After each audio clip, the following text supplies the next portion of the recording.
Yeah, yeah. If you like think of it and break it down some other way, then yeah, it's the best move to make outside of just like spending thousands of dollars for these Yeah. like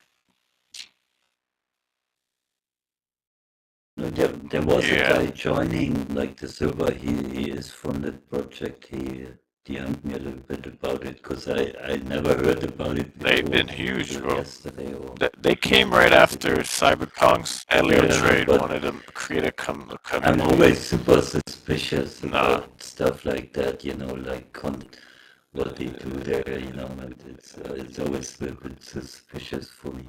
yeah, noobs might not know, or if you, not even noobs, like, not to Uh, be derogatory, but it's kind of like if you haven't been around with your, like keeping up with what's going on, it's like between best of the best as far as like information and trustworthy types of alpha to get involved in. So yeah, like it's legit. yeah, It's not like a scam or anything. Than how like over the top they might be, but over time they've carved out their own reputation. So it's like they're building too. You know, yeah, the they got a guys strong building some community. stuff like, Oh, I'm yeah, down. like we I'm down. exchange him with Dom, and we get all the alpha, we all get rich. Oh Yeah, damn! that's Throw me some shekels. Throw me some shekels. the Dom is just spicy, but Ray, like Ray, he I'm gets the real shit. I could be a hype man. Where's the soundboard?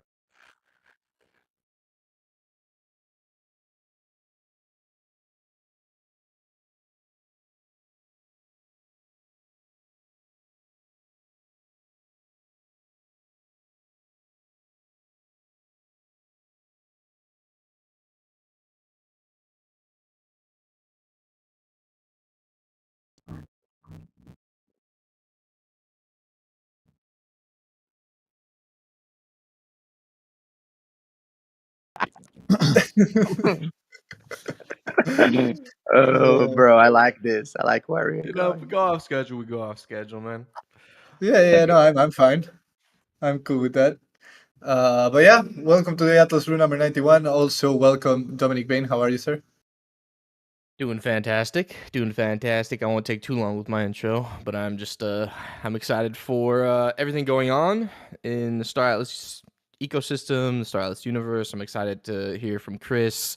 The economy is really taking shape here, so yeah, let's get to it. Yeah, yeah. Jose, how are you? Doing great, friend. I'm also super excited. Listening to Chris talk about economics is one of my pleasures working here in Star Atlas. So I'm super excited for today. I'm sure you'll have a very good conversation and learn a lot.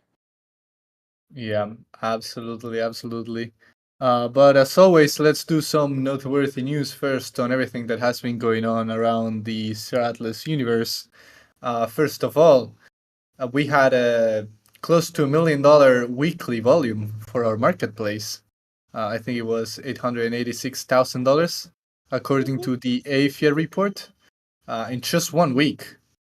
So massive, pretty huge. Dude, man, I think this month we had three million, which is insanity. And I think we probably are gonna beat that 900,000 this next week. So yeah, congrats all around. It's big. It's Congrats big to the for the community. for the It is project. possible. Yeah, yeah, absolutely. It's huge. Also, the Imp first tranche was sold out as well. There was some little FOMO that we saw in the chats and just the marketplace overall on the Imp.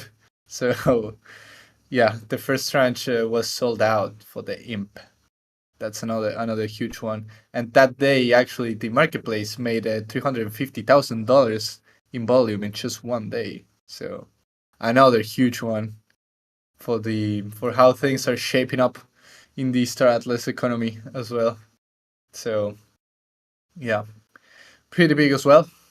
Another noteworthy news that people probably saw is that Michael Wagner acquired the PFP from Neo Tokyo. If you don't know what Neo Tokyo is a project that is on Ethereum, and it's run by Elliot Trades and Alex Becker. And these two guys are probably two of the biggest, if not the biggest, Web3 content creators, more specifically Web3 gaming content creators.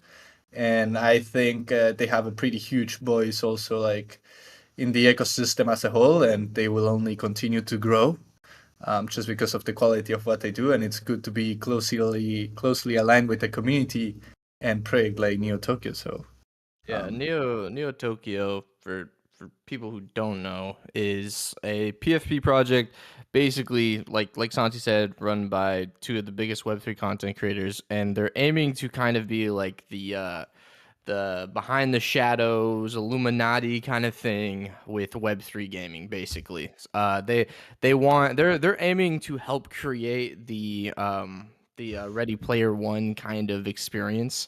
So that's I know a lot of people that have no idea what Neo Tokyo is. So I just wanted to get that kind of context out there. yeah, yeah, pretty huge. And there's also a lot of interest from the Neo Tokyo community on the Star Atlas. So visions align with them. So that's pretty good. I see that Funcracker noticed that I have a new mic. I finally bought a new mic. Yes, and I'm happy that you actually noticed. I didn't want to say it because I wanted to see if people actually realized that I got a new mic. So thank you for noticing, Funcracker man. I hope it improves the quality of the brews and anything that I say. So yeah, that's good as well. That's not worth new, maybe. No force in use for sure, bro. Another one is that you have just a couple hours, or maybe it ended already. I actually have to check, but the core alternate cover on the Stratless marketplace should be closing very soon. We So have make 50 sure minutes. to 50 minutes, 51 minutes to get your alternate cover. So make sure to go and get that if you are involved in core. Uh, Another one is that this Friday we'll have the Golden Carnival number 6. And this Friday we will be deciding also what are the ships that are going to be for the week 8, the community week, for the Golden Ticket event. So make sure to join us on Friday on the Golden Carnival to make the decision on what ships should be in there and if we should add another like different prices like a romantic candle dinner with Dominic Bain or something like that as well. Hey, oh, I like that. I created a temporary event if people want to click interested on Golden Carnival. Yeah, that's good. Or is it is it week 6 or week 7? I'm losing my Week mind. 6, week 6. Carnival is like grossly misspelled, but that's okay. We don't need for spelling accuracy. Who needs that, man? Yeah, Carnival. two fixes needed in there, but it's fine. You Look, guys can go. You guys can go to the to the Atlas Brew chat and mark us interested to not miss the event. And yeah, to have a voice also in what ships will be in the next golden, not the next, but week 8 of the golden ticket event. So make sure to join that one. It's gonna be a great one. Also, the prices are insane. I would argue this is one of the best weeks. There are a lot of huge prices like there's one ballad, Maidenheart, Rainbow Arc, Pierce D9, a Botch. So it's gonna be a really interesting week. Really interesting week.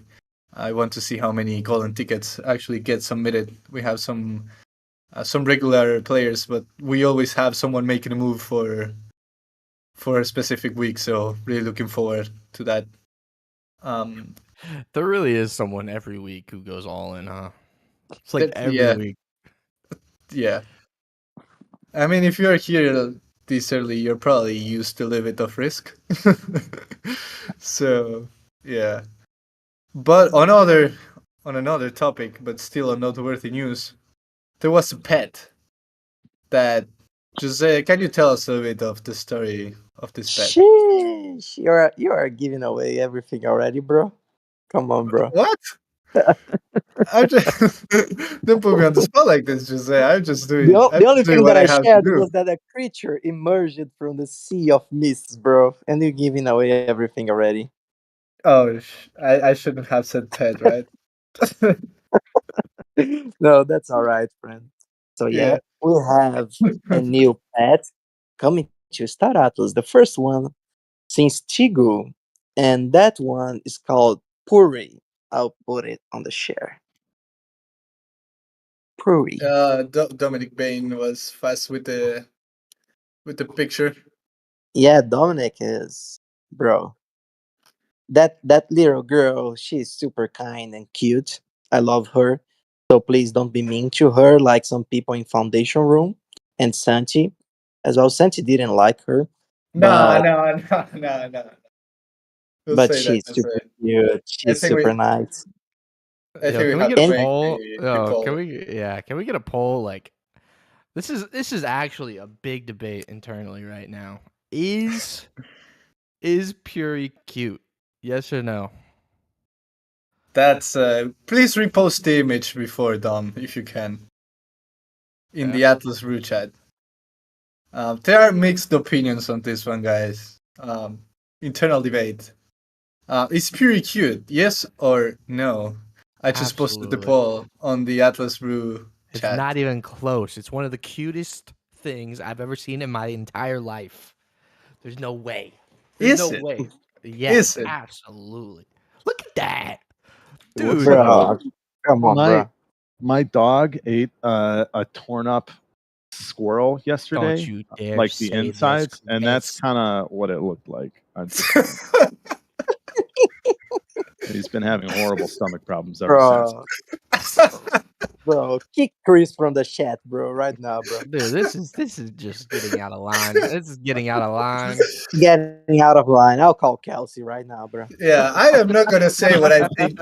I am not gonna say what I think it resembles to, but If I say something, I will be in big trouble. Yeah, yeah, that'll be you, bro. yeah, the Jose Mourinho phrase, bro. Yes. Bro, I'll give some more information about her. She is from Akanaf, the home world of the Punabs, and she lives in the area known as the Sea of Mist.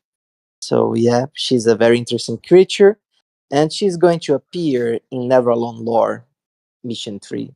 So, make sure to play it if you want to get one. Yeah, you guys will be able to get one through Neveralone. Wow. Okay, so And we're just leaking everything, huh? We just leaked everything. We're Yeah, leaking yeah. everything today, huh? yeah, So it's okay, a pet. sorry. You're gonna get it through Neveralone. Let's get started, It's from a bro. poo knob planet. Anything else? Anything else we want to say? You know? Well, she has some special things, but All right, let's keep that secret, I'll clip that. huh? All right, being Q1 by the way. So yeah, reason we You guys can go and vote. Vote. they already did vote, bro. Yeah, yeah, yeah. But Bro, the You gifts don't are 26-20, killing me, it's you bro. don't pretty you don't close. you don't like the result. That's not close, bro. What are you talking about? It's close. 26-20, it's close. And we can close the gap. Vote no, guys. No way, bro. I'm joking. I'm joking. Uh, but yeah, I don't think it's the cutest thing that I ever seen. I'm not gonna lie. But yeah, that's Puri officially presented to the Star Atlas committee, the new pet that you'll be able to get through Never Alone Mission 3. So make sure to also participate in Never Alone, which is closing tomorrow, Never Alone Mission 2. So make sure to participate, guys. You have only 1 day left.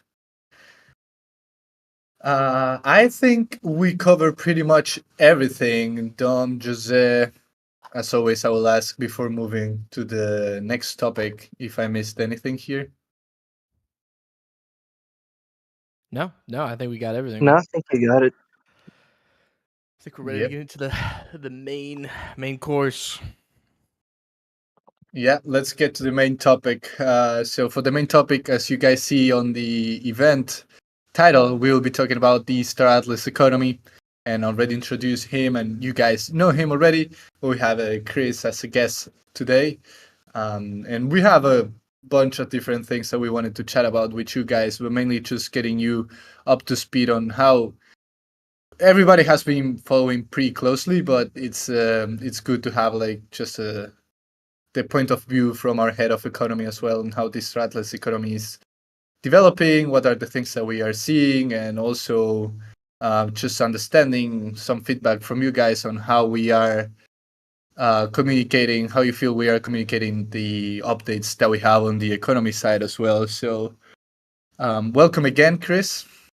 Before shooting you questions, just want to welcome you again to the Atlas Brew. Hey, yeah, Always a yeah. pleasure. Thank you. Yeah, I think we'll have a couple of interesting conversations today. I think it was kind of overdue. There have been a couple of instances that I've been like, man, I really want to like address the community. So glad to be here. Yeah, we covered a couple things in that minor announcement on the different things that have been happening in this Atlas economy. I don't know if you want to. Maybe we can get started with that on like what we Yeah. announced on that minor announcement, and just getting, in case someone missed that, just getting them up to speed. Yeah. So the announcement, the most recent kind of change where we added a couple, we refilled some of the redemption recipes. Thimble Air Bike, we added 3,000 more of those. I think it wasn't I think the Unibama, we added another 3,000. I believe we added 3 or 6, can't remember, R6s. And then we added one more Butch.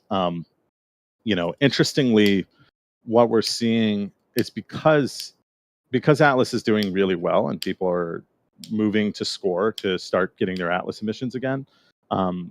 It's like there's a big emphasis on ships right now.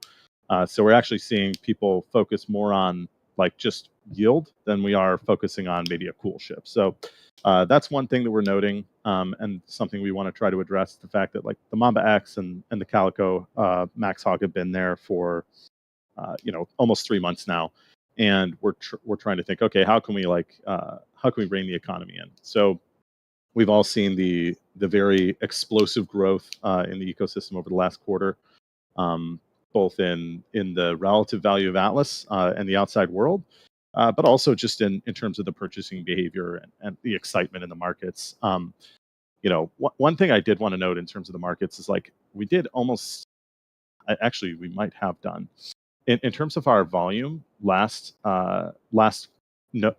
past month, we did over $500,000 in volume of just resources. Now that's game resources, so that's like R4, but it's also compound materials, components, all the different in-game assets. We did $500,000 of volume. That's a ton. Like that's a lot of just pure volume from game assets. Nobody ever went to you guys and said, this is worth $4 or this is worth $2. So this is like a really efficient kind of classic market that's going on. And I think given our player base of, depending on the program and depending on the day, probably like a monthly active user of around 20,000 MAU. That's really good. I think that's really healthy for the ecosystem, and that's super. To me, that's like extremely a very good sign for the economy. Anyway, going back to things, we've seen a lot of growth. We've seen a lot of explosion in an effort to try to maintain kind of the value of things and to try to make sure that as Atlas increases in price, the relative price of goods goes down. So I'm going to show you guys a graphic that I showed you a couple of. I sent this to the chat a couple of weeks ago, maybe last week it was. Can you guys see R4 prices, raw materials, compound components? Yep.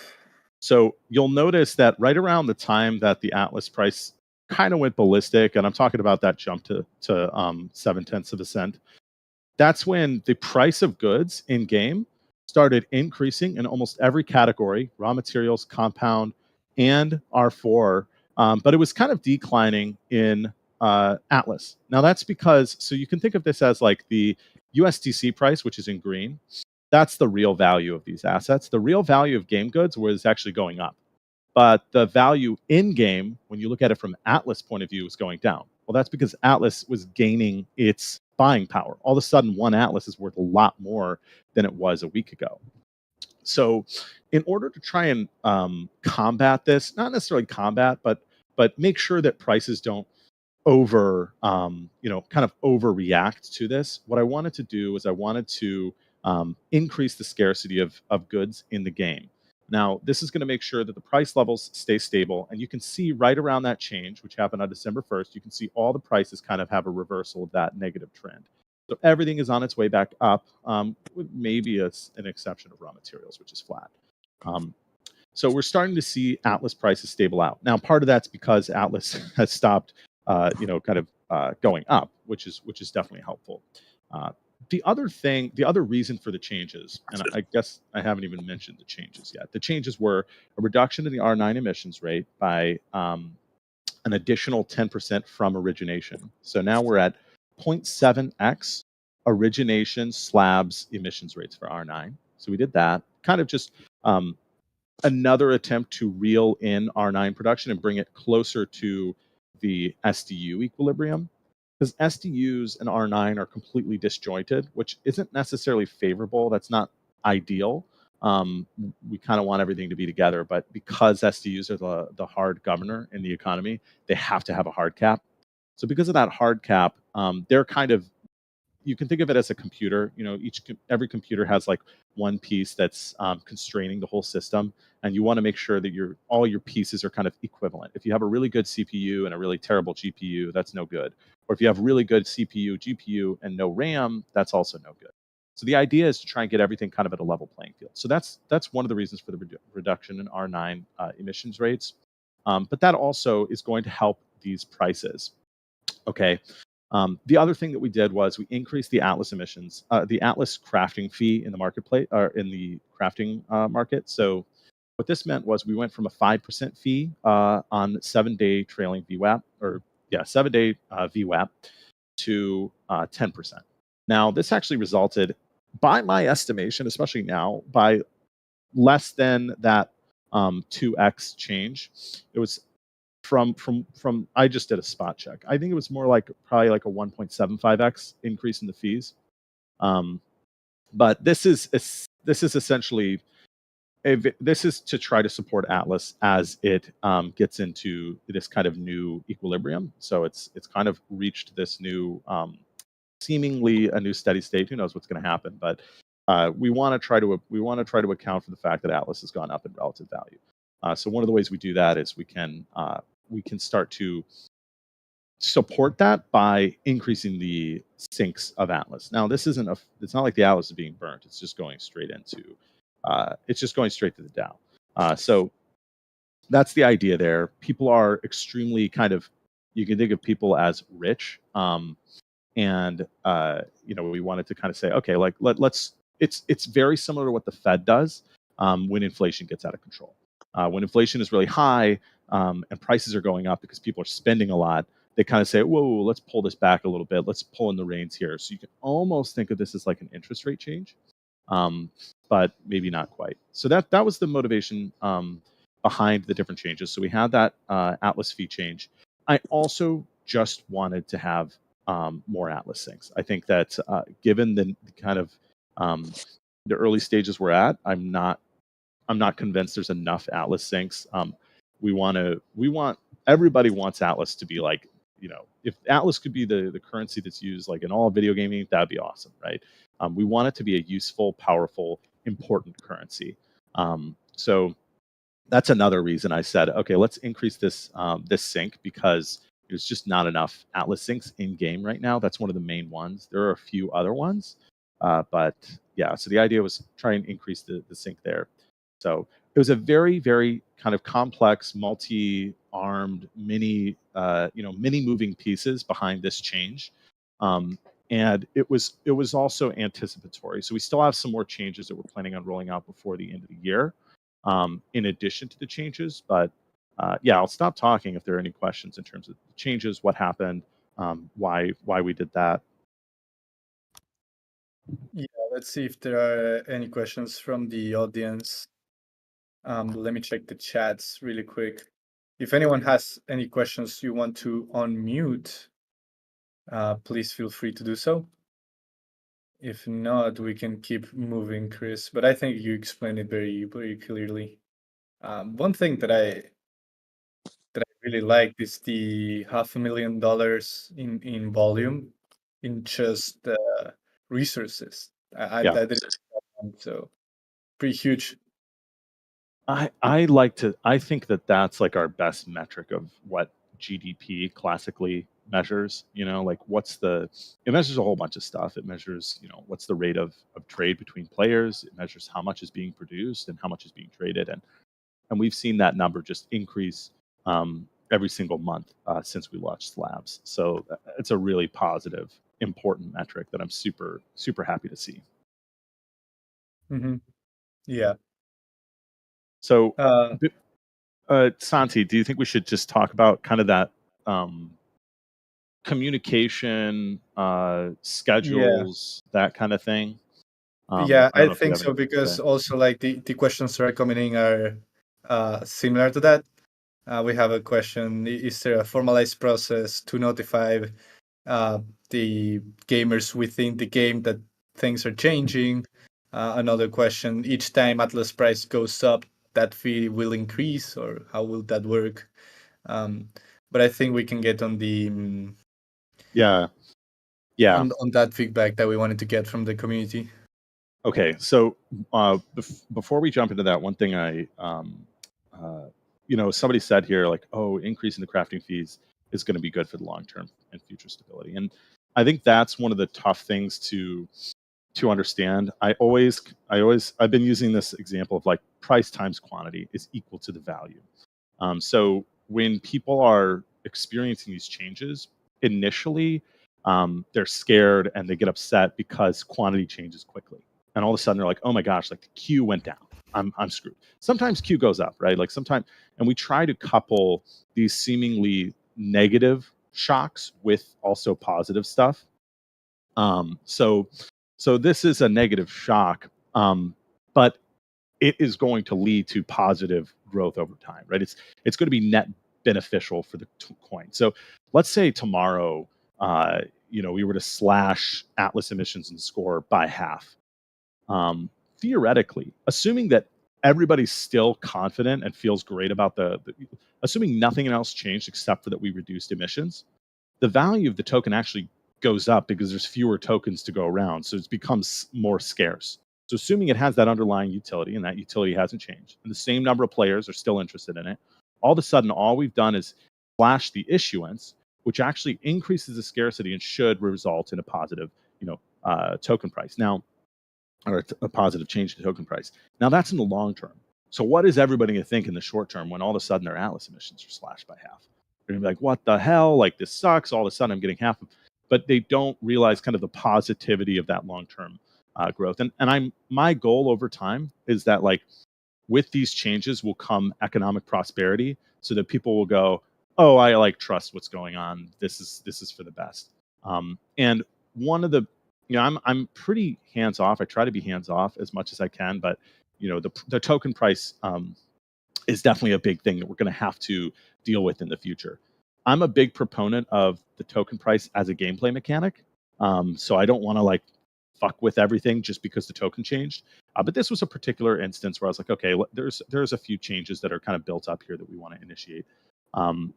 There's, like I said, there's some more changes that are coming to the future, and that gets us to this first topic, which is how should these changes be communicated? So Yeah. there's two rules that I'm going to set down, and then from there we can come up with any policy we want. The first rule is we are not going to announce the exact changes before the changes are made. Right? We're not going to say, "Hey, XYZ exactly is going to happen on 3 days from now," because first of all, for many of the policy changes, that can actually screw up. That can actually screw up the intended effect, right? Let's say the price of something I don't know, is like uh, is let's say the price of something is going up, and I say, hey, we're going to make a change to the game so that this price starts to come back down. I'm just making this example up. I'm not sure if it's going to end up being good, but and then all of a sudden people say, well, I know the price is going to go down in the future, so I'm going to dump all this. And then the price crashes anyway, so it's kind of like we cannot, and this is a lesson that I've learned from one of the greatest game economists of all time. The economist behind the EVE Online economy. He said, he basically said, don't tell them exactly what's going to happen before it happens, because then they are going to front run your change, and your change is going to basically be the information is more powerful than the actual change itself. And so, I take that to heart. And if somebody like that says it, I should probably abide by it. So that's the first rule, is like we're not gonna front run the actual changes with an exact announcement.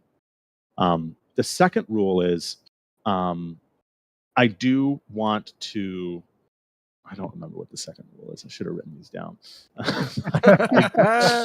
I do. So, I mean, that's the big rule, though, is like that's like the number one thing. Like, we're not going to tell you exactly what's going to happen when it's going to happen.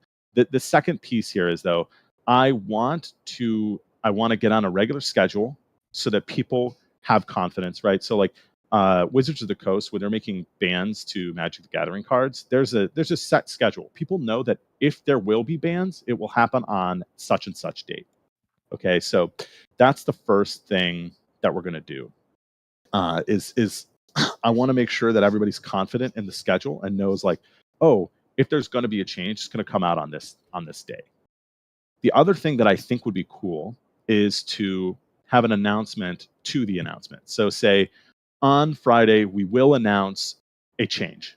Now, how specific we get with that information is probably going to be on a case-to-case basis. For example, if it's a hot fix, we might say, "Hey, we noticed there's a problem. We're going to fix. We're planning an update that's going to fix this problem tomorrow." Right. So, let's say for some reason there's been a shock to people's yields, and like, you're kind of SOL for now. You're going to be pretty pissed if you like do a whole bunch of stuff today that it's going to be fixed tomorrow. So if you just waited, maybe you would have been better. That said, we don't want to play too much into that. So we're not going to be like, "Hey Joe, like, don't do this today because you should do it tomorrow," right?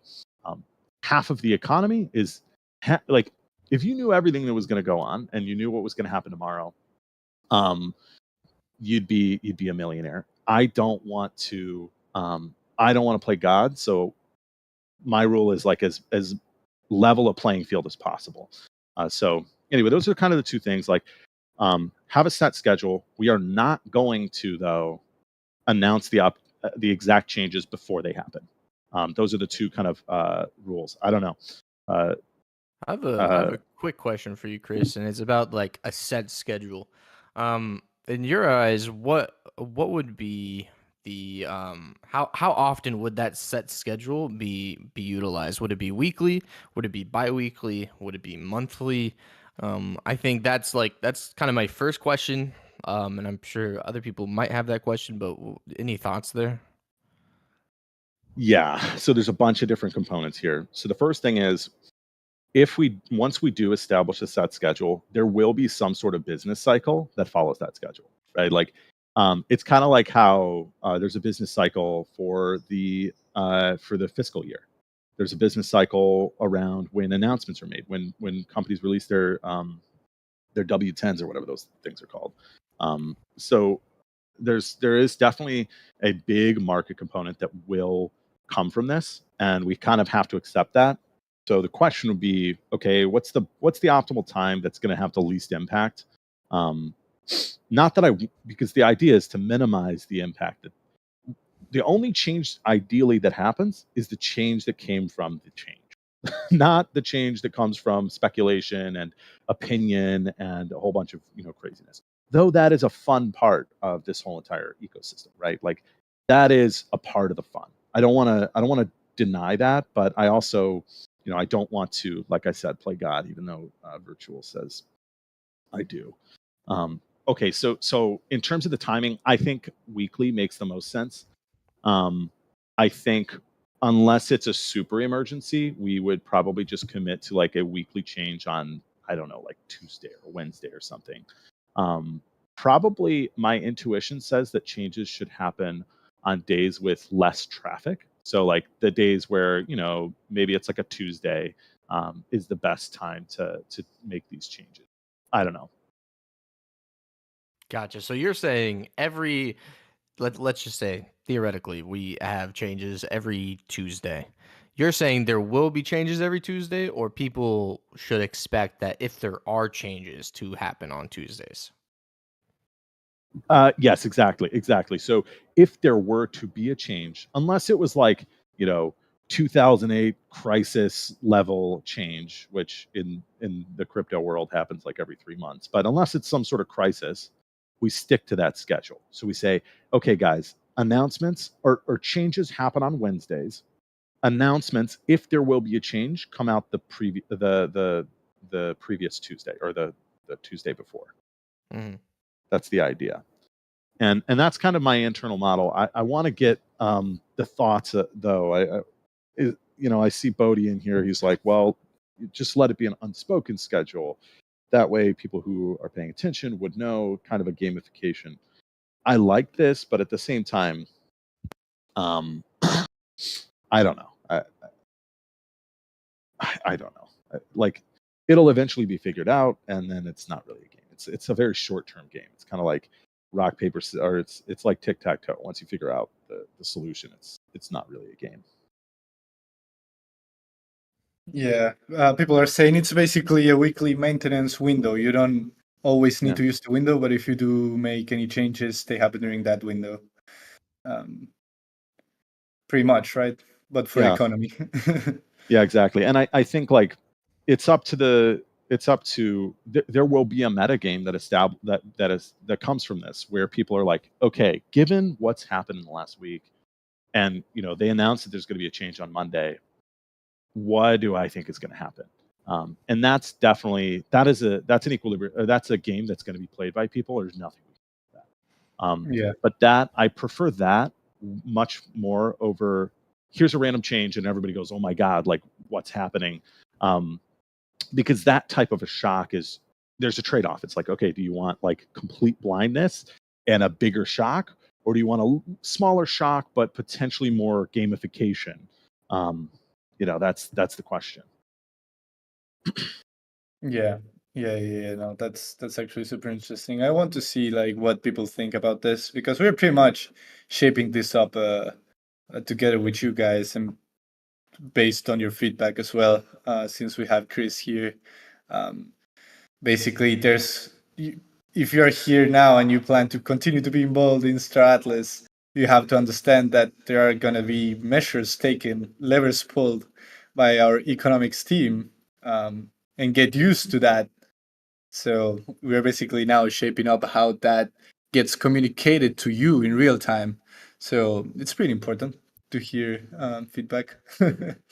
Yeah, changes are gonna happen, and they're gonna happen often. Yeah, I see a lot of when people do complain about that, they say something along the lines of, "Why? How are you guys allowed to just change the economy like this?"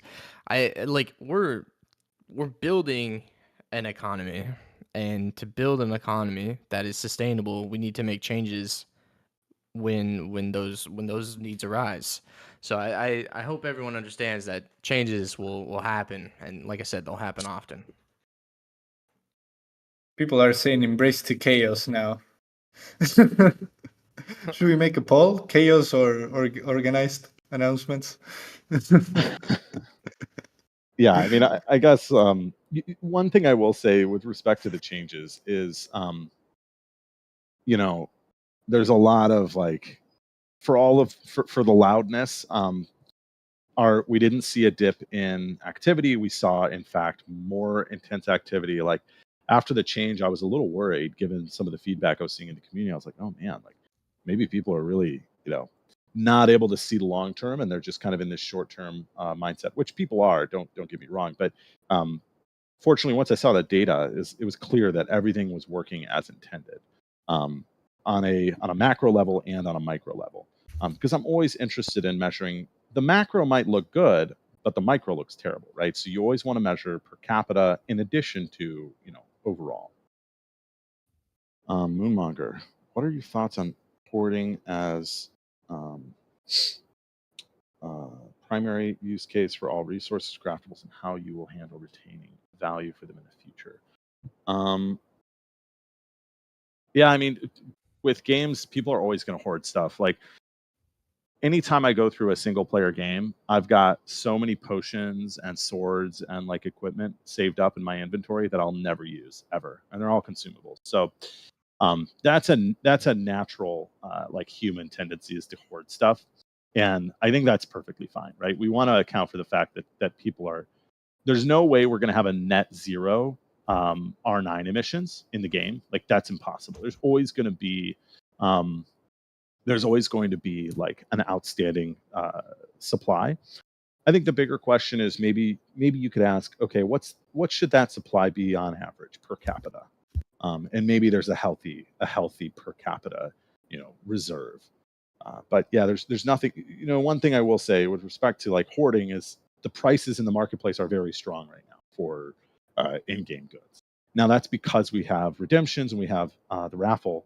But once those things are up, that's when LP, that's when the next version of Sage comes out, where we actually have the full closed loop. And the only kind of thing emitting is Atlas, and that Atlas is emitting for the purposes of future to give Atlas to new players. Because if we don't emit Atlas and the price, let's say the price of Atlas goes to 70 cents, that's going to be a pretty high price tag for players trying to get into the game. So it provides a cheaper entry point. And then once we do eventually hit the full emission of the curve, that's where we come into the question of, okay, do we expand the curve, or do we just have the DAO kind of redistribute this Atlas, and the Atlas is being sunk into the DAO, and then the DAO redistributes it, et cetera, and kind of this perfect cycle. But yeah, real quick, Club PG. So the price of Atlas drives changes in game. I think I want to amend my statement about wanting to make changes to the game because of the price. These are changes that the slabs economy is going to go through. It's going to be slackened, or sorry, not slackened, the opposite. It's going to be tightened, and that is for future. That's for the future stability and health of the game, right? The more under control that economy is, the more stable it is, the more reliable it is, and the more interesting it is for players in the long run, right? We could dump like $1 billion worth of stuff into the economy tomorrow, which would be super exciting for people, but it would ruin the economy. So there is an active effort to kind of tighten the economy in slabs and the economy overall to try to support what I believe is a very healthy. I'm not saying that the increase in the relative value of Star Atlas or Atlas and Polis is due to the fundamentals and economics that we've been implementing, but I don't think it's hurt, and I want to keep that trend going if we can. So I'm not reacting to the price of Atlas, but the rapid price of Atlas increasing has, I would say, shifted some of the changes that were coming forward a little bit. Let's just say that.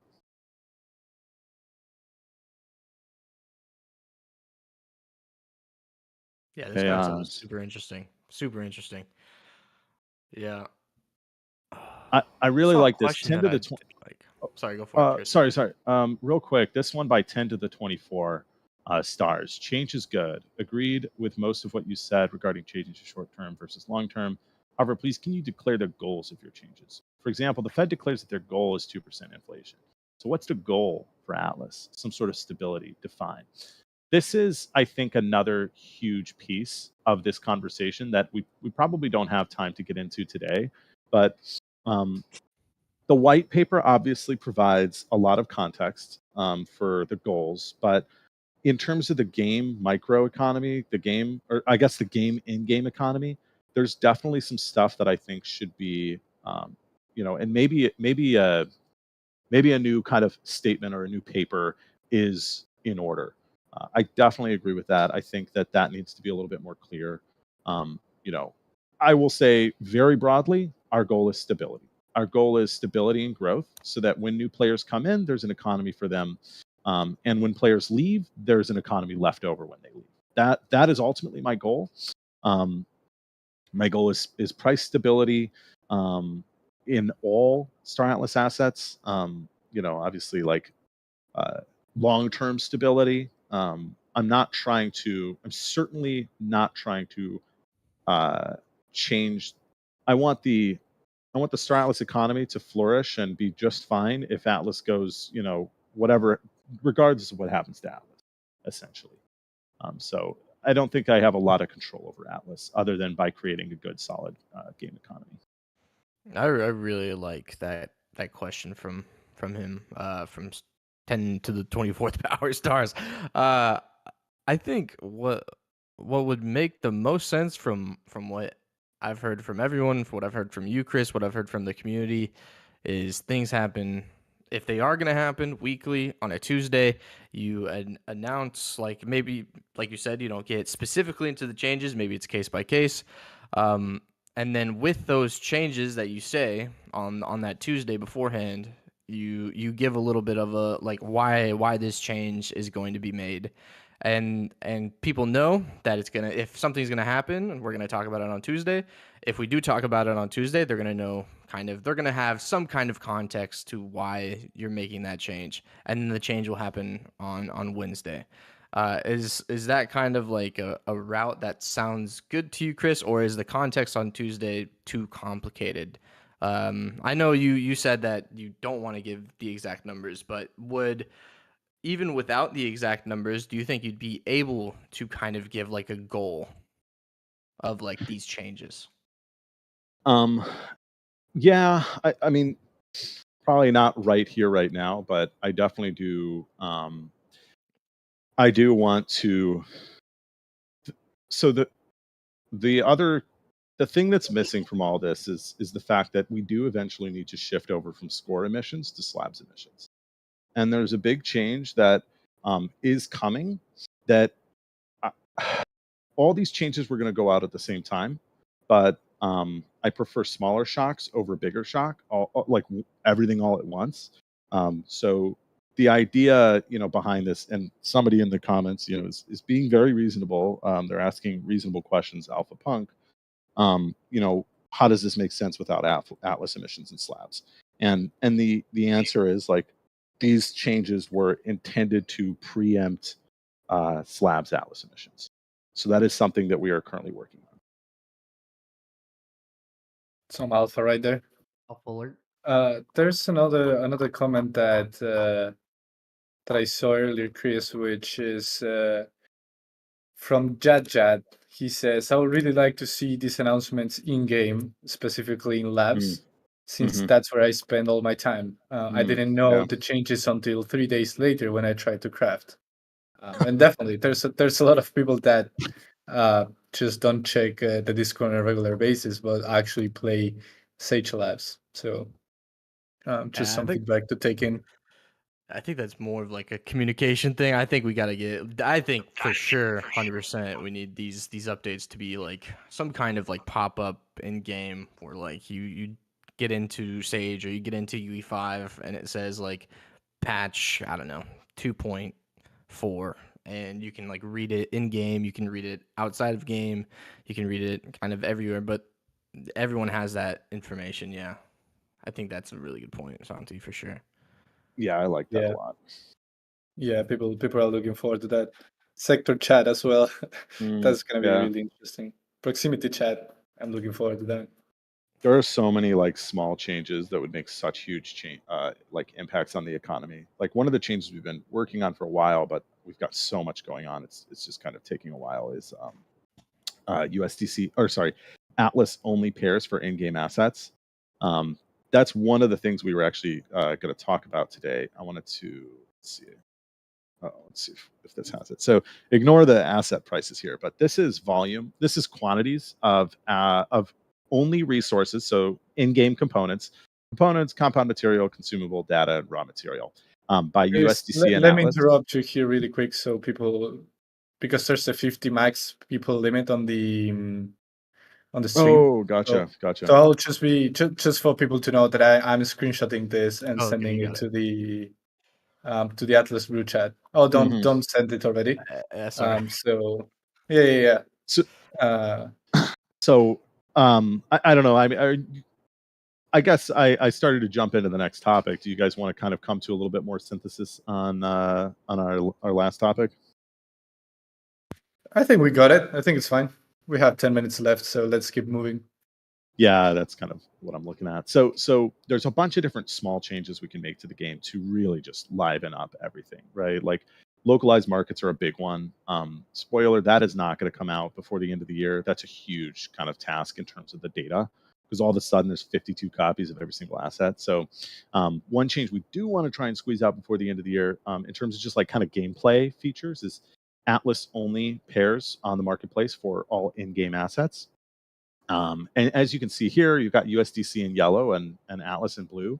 The vast majority of our resources, our in-game assets, are only traded in Atlas anyway. So I think this will have a negligible impact on the marketplace, but it further kind of ingrains Atlas as the currency of the game. And this should hopefully just also add to the utility of Atlas.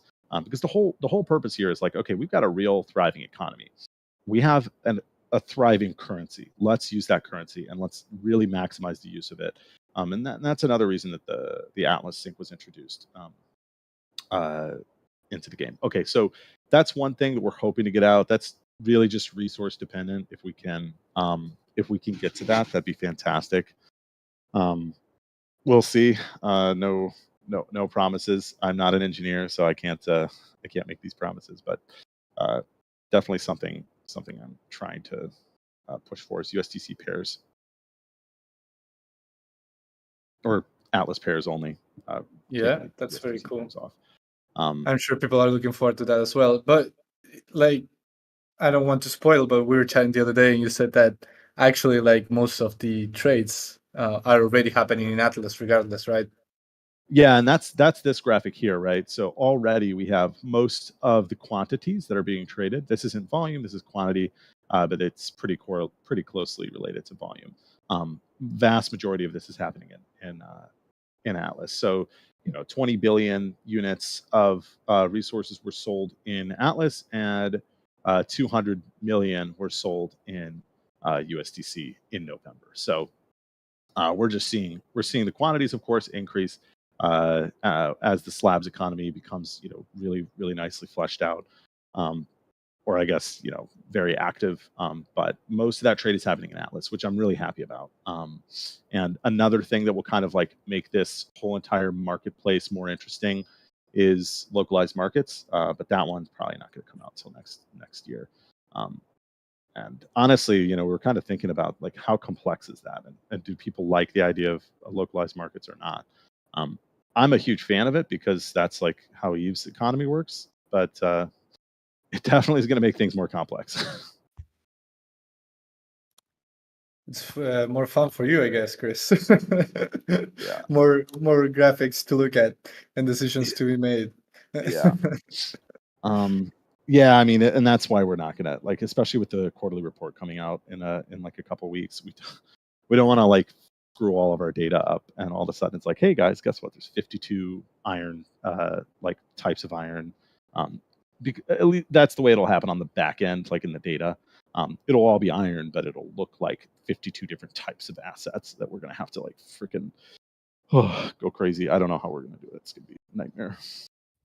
Good luck to the data people like Afia and who else does that? Red Spatula, Starstat.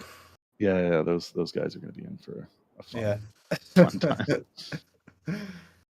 time. Did we hit all the topics, guys? I can't remember. I'm happy pretty to. sure we did. Yeah, yeah, we hit all the topics that we had. Anybody want anything else? Is there any information I can give you? Ray is asking, can we talk on new crafting tree of the new resources? Of the new resources, can we talk? What new resources? I don't know. So the new yeah, I could just jump in and ask. So the new resources that would be introduced at some point in the future. Yeah. Talking out like in the distance of how it would impact or change the economy and your thoughts on it. Oh, it's a nice question because it talks about the future and careful, steady. No pitchforks. Yeah, I mean, I think we'll probably. I don't really see it impacting. One of the interesting things that you see is like, so like, I think it's carbon. Yeah, carbon is one of the most used R9 in the economy. It's just like heavily used, which makes sense, right? Like carbon is a building block of life. Okay, so like logically, it's in a lot of different recipes. It shows up in a lot of places. One of the things that we can do when we're adding new recipes is maybe we see a material that we think is like underutilized. Maybe it's diamonds. And we look at diamonds, we're like, man, those are like really underutilized. We're gonna introduce a new resource, a new recipe, and we're going to use diamonds. The recipes are really designed by game design, and they do a good job at making sure that they're all balanced. So there's not really a whole lot of work for me to do there, but that's definitely something that's in the back of my mind, especially as we introduce new redemption recipes, like in the future. One of the things I do is like, oh, okay, this material seems a little bit underutilized in the economy. Let's utilize that a little bit. Because the more different options, the more utility there is for different things, the more interesting the economy becomes. You don't want to like cut out a part of the economy and make it a moot point. And that's why ultimately I think in the slabs economy, just from my own data, and I'm curious to hear people's like temperature on this, but like I feel food is a little bit under represented in slabs, and it's one of those things I'm like, well, how can we get this more like represented? Because I think the only burn really is in mining is the only time food is burned, and it's at a relatively low rate. So that's kind of where my mind is at with respect to new recipes and new crafts, and like, okay, how's the crafting tree going to evolve from the econ point of view? That's what I think about. Cool. I think we have time for like one more question, maybe. I saw Um, a question, Santi, if you yeah, don't mind. shoot it. Of course, man. I'm pretty interested in R2.2.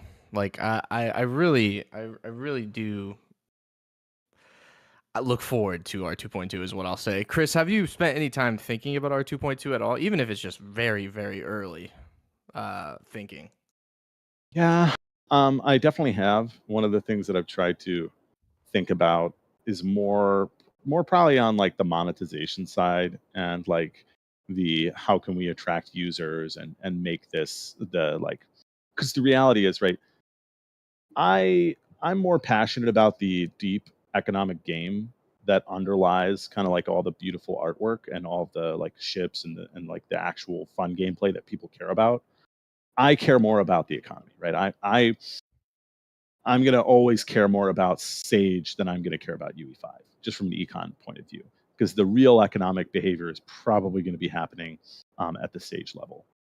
Uh, so all that kind of caveat out of the way, like, to me, at the end of the day, though, like, whether I care about it or not, like people, they care about UE5. That's what they really ultimately want. That's our ultimately going to be our moneymaker. That's the thing that's going to bring people into the ecosystem. They're going to probably see a really cool ship. They're going to come out. They're going to play with the ship, and then they're going to find out that there's some like crazy, weird economic thing going on in the background that like they don't know where they're getting their fuel from for their ship. They don't really care. They're just buying it in the marketplace, and there's a bunch of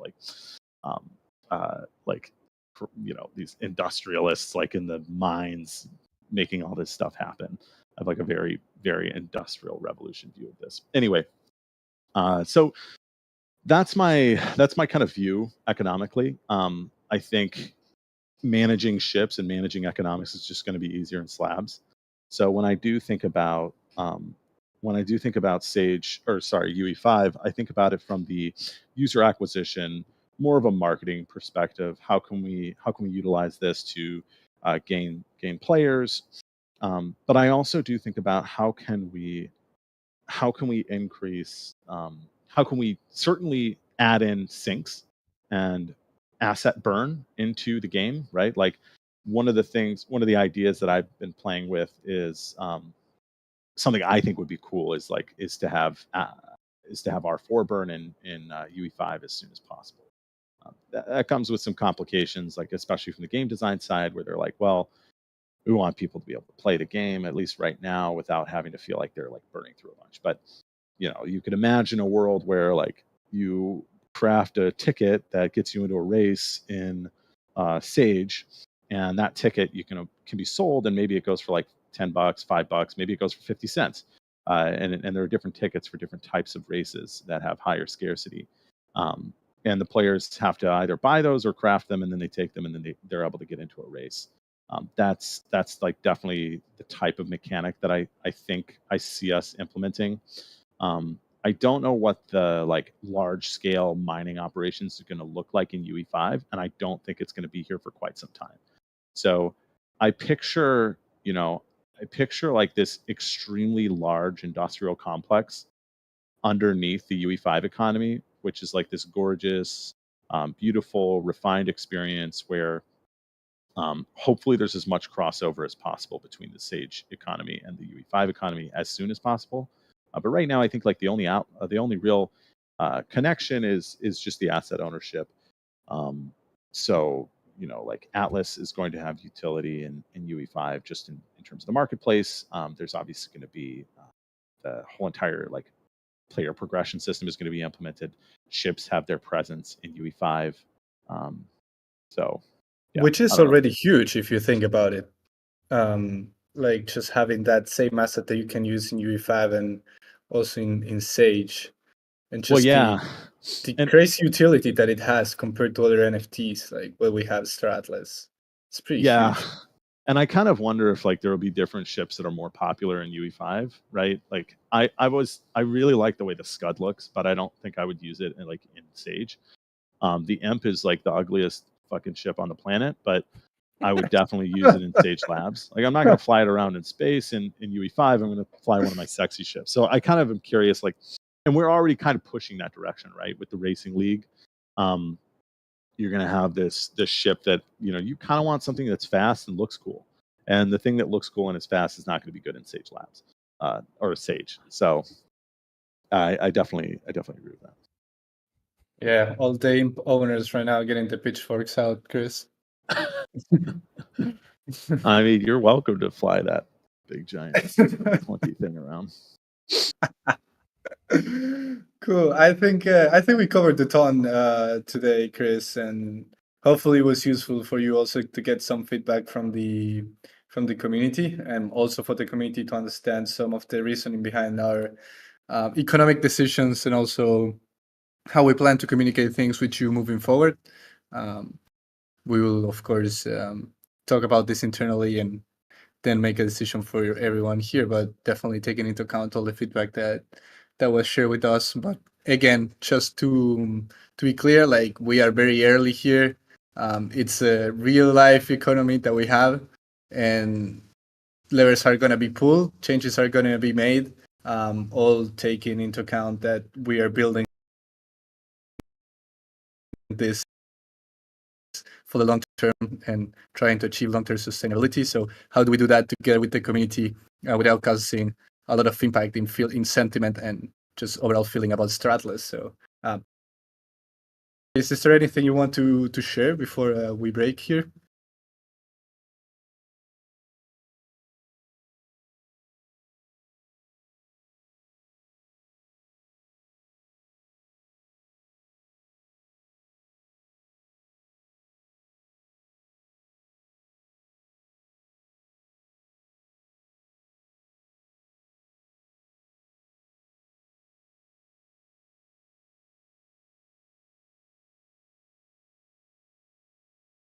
Plan. Our goal is to create an economy that we don't have to intervene unless there's an issue, right? Unless something seems to be happening that is spinning out of control, and we can take actions, because that's the type of economy that we can put into the hands of the users, right? Like at this stage, if the users had control of the economy, well, there's no difference between that and people just going out and making their own game, right? Like there has to be something before you can pass it off to people, right? There's not a lot to pass off right now. There's tons that still needs to be built. So we're building towards that vision. And I hope that since Labs is released, and honestly since June when we, in quotes, liberated the R4 market, I hope that the sense has been that hey, some of these changes have felt kind of weird, but like so far things are good. And part of that's because, yeah, we're like entering a bull market or whatever. But I think a lot of that is just because um, the economy is starting to actually come to life, and we're trying to make it as healthy as possible. And I just want people to keep that long-term vision in mind. There are definitely changes coming to slabs and Sage in general, that are gonna maybe make things make more sense, but also just keep building towards that vision. Anyway, yeah, that's all I got. Yeah. No, thank you for the takeaways, Chris, and definitely say that from the community team, and I think from the community as well, we understand how much pressure you have given your role at Star Atlas, and also how difficult probably is to see all the feedback and quote unquote pushback that you can get from making decisions that you know that long term are actually going to be driving this success, but getting that pushback in the short term. But um, just making sure that you feel the love. We appreciate you, Chris, and thank you for joining today. Yeah, thank you. I feel the love. Don't worry. That is great to hear. Cool, guys. Is there anything else Dom just said that we should share before closing the brew today? The only thing I'll say is economy is super important. It was really, really awesome to hear from Chris again. Communicating the economy, the changes, and all that is a complicated equation, and we really do appreciate all the feedback we got today. And we're gonna let us cook a little bit. We'll figure out a strategy on how to effectively communicate economic changes with everyone in mind, everyone's opinions in mind. So just know we're working on that. It is a little bit more complicated than just announcing everything. So we'll figure it out. But I am excited. I am excited for the future. I'm excited for where the economy's at. I'm excited for where the economy is going to go.